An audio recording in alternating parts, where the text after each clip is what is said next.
दर्शक बंधु सेप्टेम्बर 10 तारिख पर राज्य में लागू हेब गोपबंधु जन आरोग्य योजना। तेबे कौन आसी अपडेट टी आज भिडियो जणाइबी। ता पूर्व भिडियोटी को शेष पर्यंत देखंतु एवं भिडियोटी गोटे लाइक करी चैनल को सब्सक्राइब कर दियंतु एवं पाखर थिबा बेल आइकन को दबाई ऑल नोटिफिकेशन उपरे ऑन कर रखंतु, जहा द्वारा आपण मा चैनल प्रत्येक लेटेस्ट वीडियो सर्वप्रथम देखि परिबे। पूर्वतन सरकारक अन्यतम लोकप्रिय योजना विजु स्वास्थ्य कल्याण योजना बा बीएसकेवाई योजना आसंता मास सेप्टेम्बर 10 तारिख जाए चलिबो।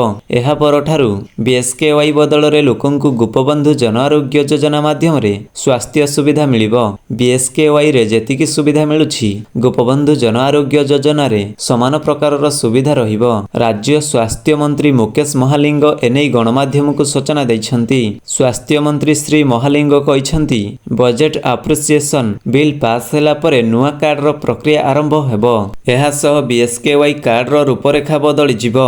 बीएसकेवाई कार्ड एजाए चालू रहिछि। समस्तंको गोपबंधु जन आरोग्य कार्ड मिलिबो। सेप्टेम्बर 10 तारिख रे अप्रिसिएशन बिल पास हेबो। तापरे पर्यायक्रमे गोपबंधु आरोग्य योजना लागू रहिबो। परवर्ती समय योजना आनिले ताहा लागू हेबो। एबे बीएसकेवाई जेमिति चालिबा कथा सेमिति चालिबो बोली मुकेश महालिंग कहिछंती। वर्तमान परिप्रेक्षी रे विजु स्वास्थ्य कार्ड माध्यम रे 96.5 लाख टंकार चिकित्सा सहायता मिलुछि। परिवार रो महिला सदस्यंक पई वार्षिक 10 लाख टंकार चिकित्सा सहायता मिलुछि। मासिक 1 लाख रु ऊर्ध्व हिताधिकारी प्राय 200 कोटी टंकार देयमुक्त चिकित्सा सुविधा पाउछंती।